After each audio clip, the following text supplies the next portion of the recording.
And she was motivated by our topic, which is truth will set you free. And Phil's setting up to record this. Are we good? He says we're good. Welcome with me, please, Reverend Katrina Wynne.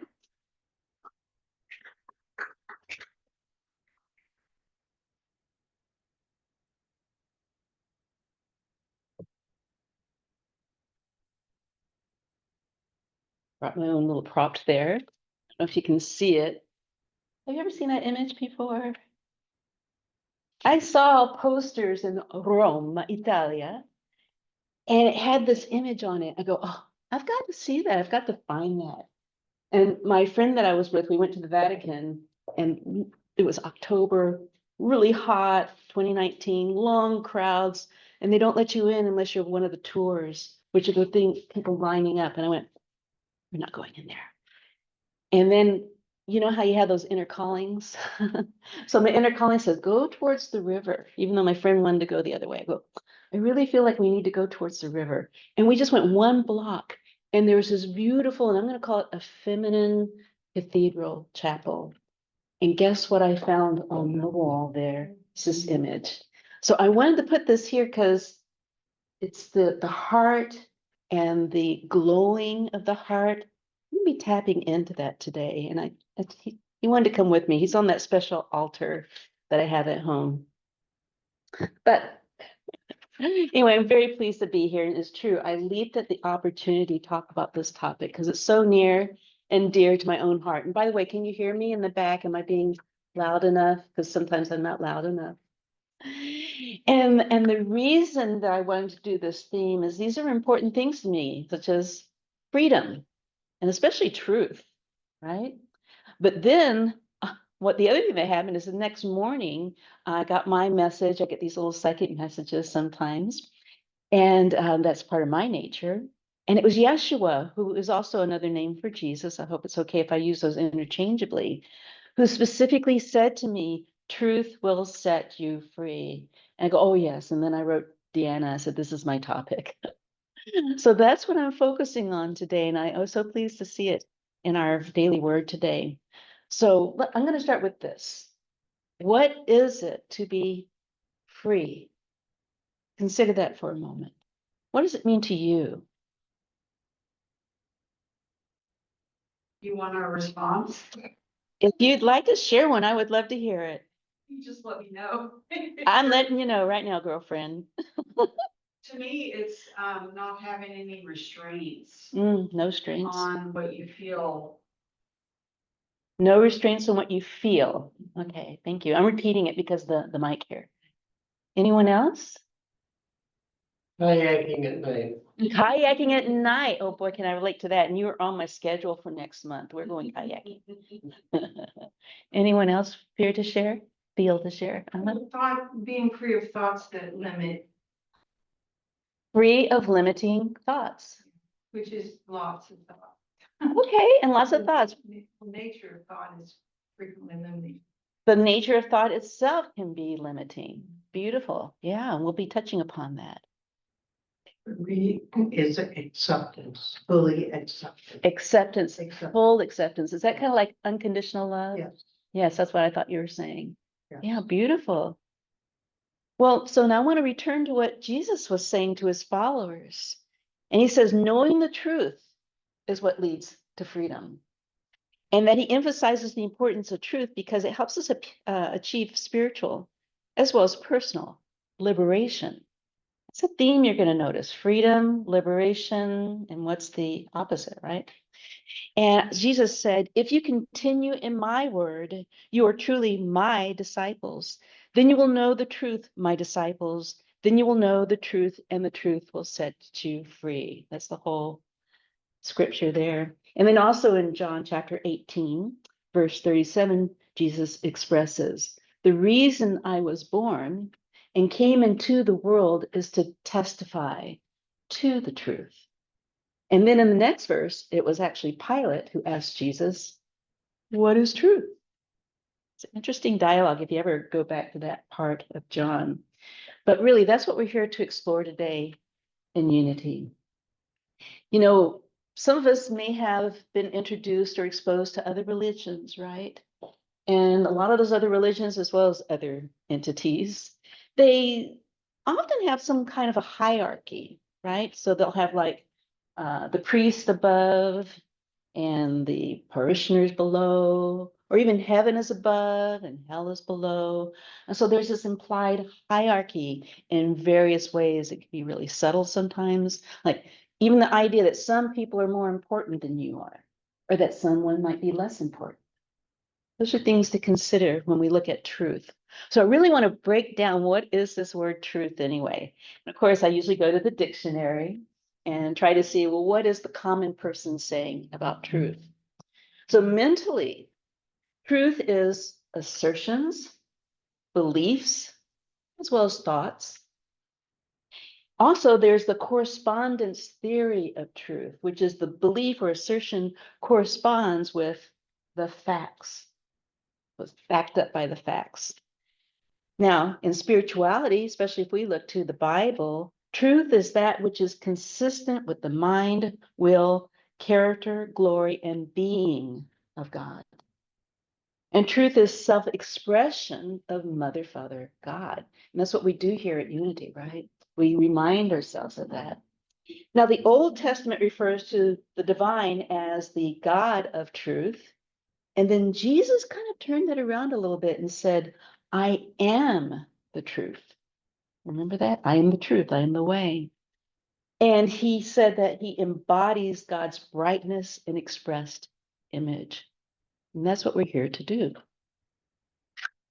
So now I'm going to talk about kinds of truth. There's personal truths. For instance, your personal beliefs, your preferences. Then there's political truths. This is group traditions or cultural traditions, but it's carried out over time and not necessarily everybody in the group agrees. Then there's this thing called objective truth. I don't know, these days I have a little bit of a problem with that, but I'm going to still share it with you.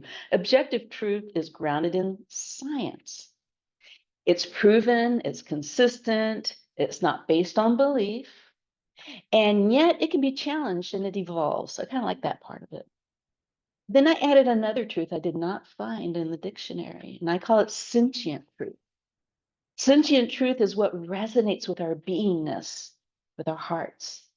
I'd like to see that in the dictionary. So then I went on to create a list of what it is to be true.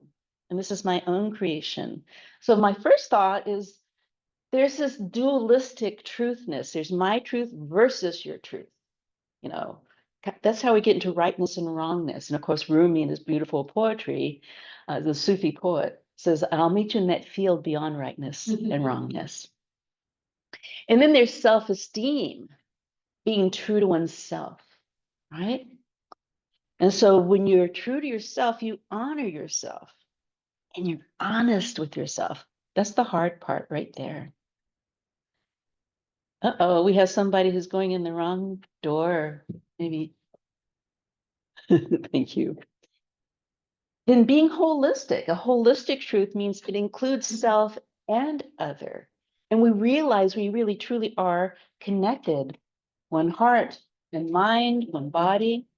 We really are connected. And then finally, I added transformative truth that transcends duality and personal identity. So for instance, some of you may meditate. Welcome. We're talking about what it is to be true. And the last one I just added was about transformative truth, which transcends duality. And it's a place that some people meet when they're in meditation, right? Or maybe even altered state experiences. And this is when people report that they felt a merging with spirit. They felt the merging with one God, one soul. And just ask yourself this, you don't need to say anything out loud, but have you ever experienced it, that kind of transformative truth? All right, so now I'm going to go back to this transformative truth as it was taught by Yeshua. And I quote from John chapter 8, if you continue in my word, you are truly my disciples. Then you will know the truth, my disciples, and then You know the truth, and the truth will set you free. Again, the focus for today. And when you think about this statement, again, it's emphasizing being free, and yet it implies imprisonment, doesn't it? Enslavement. So let's explore that side of the issue. We'll do that in a little bit. I want to cover a few more things from what Jesus says. So he tells his followers that knowing and living the truth leads to freedom, but he emphasizes how important it is to have spiritual and personal liberation. And again, the reason I was born and came into the world is to testify this truth. And when Pilate asked him about what is truth, he was actually interrogating Jesus about what it was to be this king of Jews. He was saying, "Are you the king of Jews?" And in this query, Christ gave an account of the nature of his kingdom that he is the king of. And his nature is not worldly, it's a kingdom within us, and it's set up in our hearts and our consciences. And so, as mentioned before, again, most religions think hierarchical, right? It's like, I'm the priest, you're the parishioner. So when Jesus said this then to Pilate, that was considered quite blasphemous. Blasphemous. Did I say that right? Yeah. Thank you. I'm not used to saying that word. But really, he was expressing freely his truth, a truth that transcends him. It's a transformative truth. And so he had no expectation of being received or accepted. And that's an important part of truth we'll be looking at today. So as I reflected on Yeshua's statement about this kingdom and being in our hearts, it actually took me back to something someone said to me recently, which I didn't know. They said that when a little fetus is developing, the first organ that gets formed is the heart. And then after that, the little arms start coming out on either side of the heart. And I've been meditating on that, been really considering that. And I thought, well, what do we do with this heart and these arms? How do they express our feelings? How do we hug people, embrace people or life with our arms, even symbolically? How do we use our hands to write or type about love and about life? And how do our fingers touch and feed us and also express healing at times? All an extension of our heart. So I do believe this is how we connect with our deepest nature and our deepest truth. And so look to your own heart and find your own truth, whether it's that personal truth, whether it's that transformative truth. And notice now what holds you back from expressing that truth.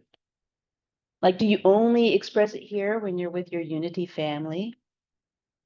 What about when you're in like the grocery store or you're filling a vehicle with gasoline or something and you're encountering other people or a difficult situation? Where's the truth of your heart in that moment?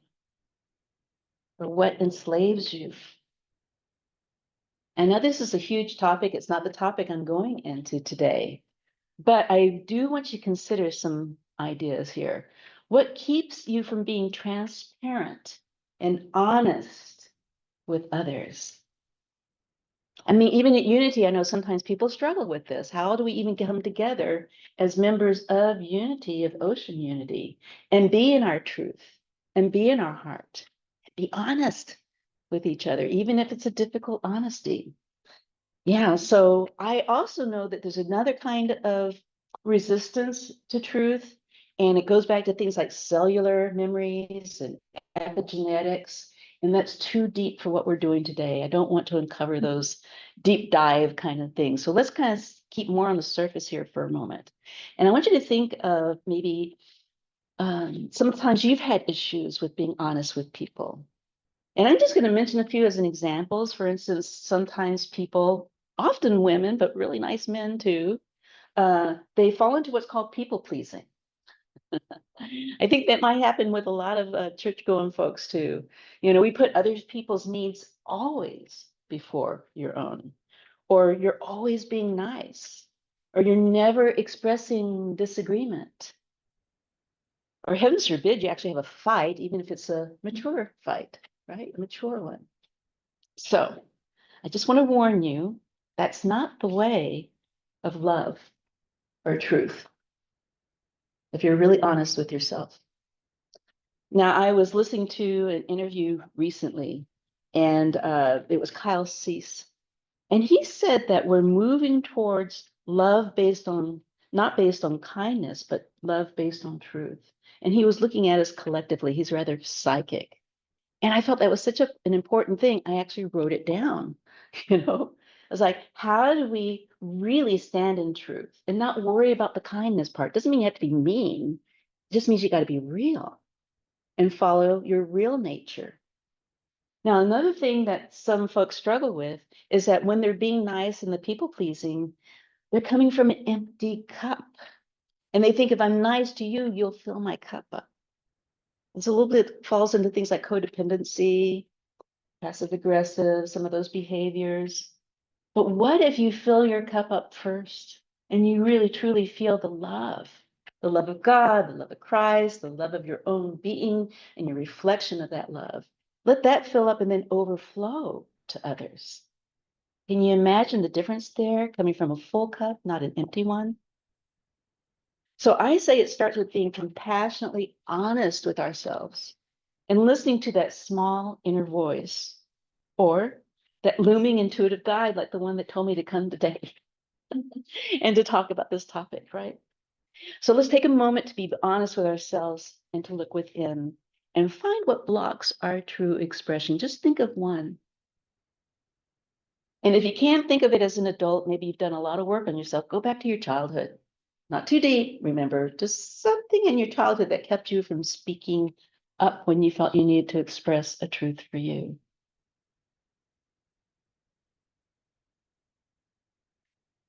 So, what is the fear or the downside of expressing yourself?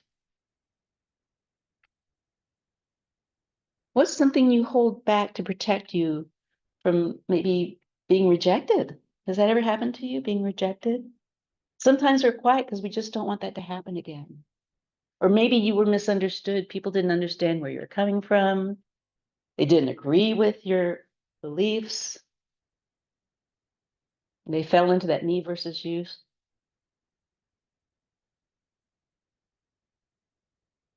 So this is something we can talk about later when we have our Q&A, something you may want to journal about. I encourage you to continue exploring that. So isn't it so much easier when people are really honest with you and they just tell you what they're really thinking? I know for me, when I was a child, my best friend, which we're really still best friends, my very, very first friend I'm still friends with, like junior high, I was like this little introverted, quiet gal, and she was like yelling back at her mom and saying what she thought and using curse words, but I adored her. She represented all the parts of me I wasn't able to express, right? And now we just love and adore each other because I represented for her all the things she wasn't in touch with either, being in that more sensitive inner place. Yeah. So that is the kind of thing that tells you who you may want to be friends with or not, or who you may want to spend time with or not. But what it also allows you to do is go beyond and into those deeper layers of who people really are. So you can find those deeper, more meaningful connections. That's what we call intimacy, right? Into me see. But if you don't share it honestly, how are we going to see that? I'd like to share some words from Mitch Mullen. Intimacy is about truth. When you can tell someone your truth, and when you can show yourself to them, and when you can stand in front of them and their response is, "You're safe with me," that is intimacy. That's what we're looking for, isn't it? We want that safety, that unconditional love. So, what's the truth that Yeshua taught and continues to remind us through the spirit of his teachings? It's about the word of Mother, Father, God. And I'm going to quote somebody. It's been said the people that came into contact with Yeshua were so deeply touched because he was such a loving person. This is his message, which remains the case for us today. We can heal others and change their lives in the way that we meet and speak with people in our true voice, not our false or manipulative self-protecting strategies. And I'm sorry, you know me, I come from a counseling background. Got to bring those things up, right? Because it happens all the time, but that's really not the way of unity, is it? That's not what we're here to learn and to practice. So, as I've shared here before, Yeshua was a social activist, and he challenged the status quo by promoting and gathering a sincere following with a message that everyone is equal. Everyone is a reflection of God in all our various colors and tones and hues, and which means that no one gets special treatment or is closer to God than anyone else. There is no hierarchy. And basically, there's no rulers, there's no spiritual pontiffs, there's no class distinctions, there's no slave owners, and there's no slaves. All are equal, be it men, women, non-binary expressions, children, animals, all. We are all free when we're equal. So I'd like to bring in another example, and these are the commandments that Jesus shared in Mark chapter 12. In verse 30, love the Lord your God with all your heart and with all your soul and all of your mind and with all of your strength. Strength also equals courage. And in the next verse, 31, love your neighbor as yourself. So, in other words, the way to commune with God is meant to be reflected in the way we are with all, the way we are with each other. And Yeshua continues to say that he aligns that divine essence inside of you and take it out into the world and live it every day. And by that, you save yourself and offer yourself by reflection to others to follow your example without expectations. Now, this isn't a quote from him, but this is someone interpreting what he was saying. And this is also reflected in what Charles Fillmore, the founder of Unity Church, said. Divine love sees no distinction among persons. It is a principle, and it feels its own perfection everywhere. So, this is the truth that sets one free, this divine love. That's why we're here. And I'd like to end with a meditation, even though we hear some very loud vehicles out there. That's okay. We can love them too, right? They're expressing their freedom to drive. All right, so let's take a moment of meditation to freely express your own heart, soul, mind, and strength every day, every moment, and now. So feel comfortable. Close your eyes. I can see a lot of you are already doing that. Yay. Now breathe in a way that fills your lungs down to your tummy without creating too much pressure. And find your own rhythm with the breathing in and the breathing out. Noticing the up and the down movement of your lungs, your chest, your belly.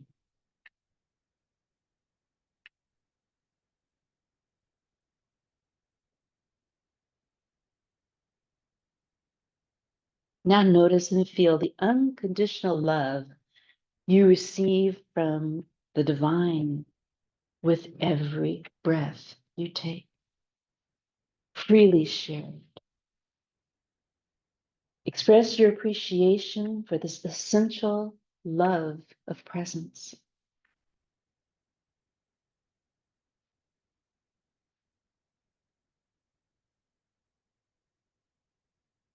And then once you realize that, now allow that radiance, that warmth to move and expand through your body, blessing every organ, every cell, and the flow of energy.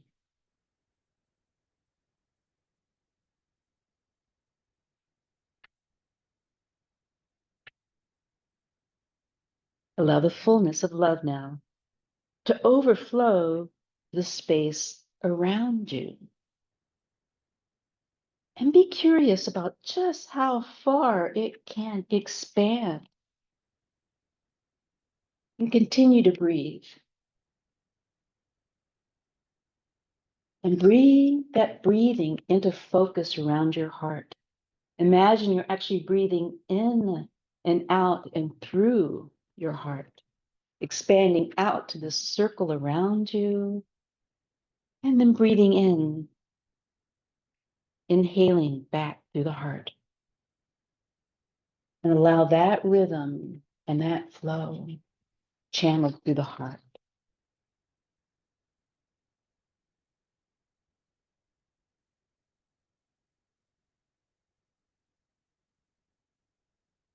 You're noticing just how expansive can that be.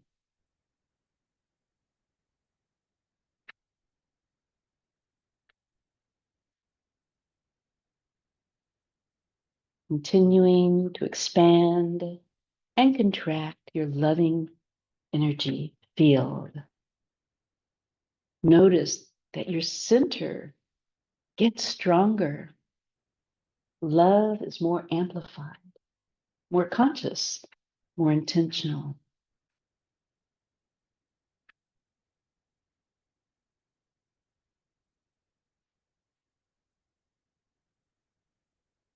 And now, with this intention in your heart, specifically send that love energy to someone or a group of people who may need that right now. Could be Reverend Patty.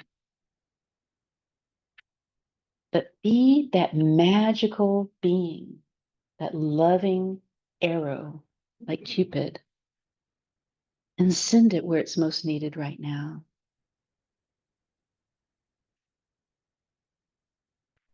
And as you direct your love power as a gift, remember there's no expectations or recognition or return.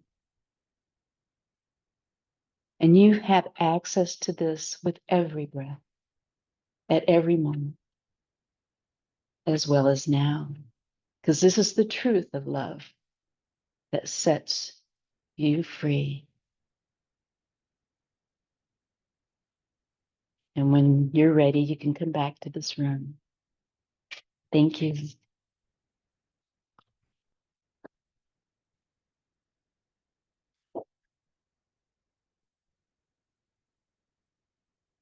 You could.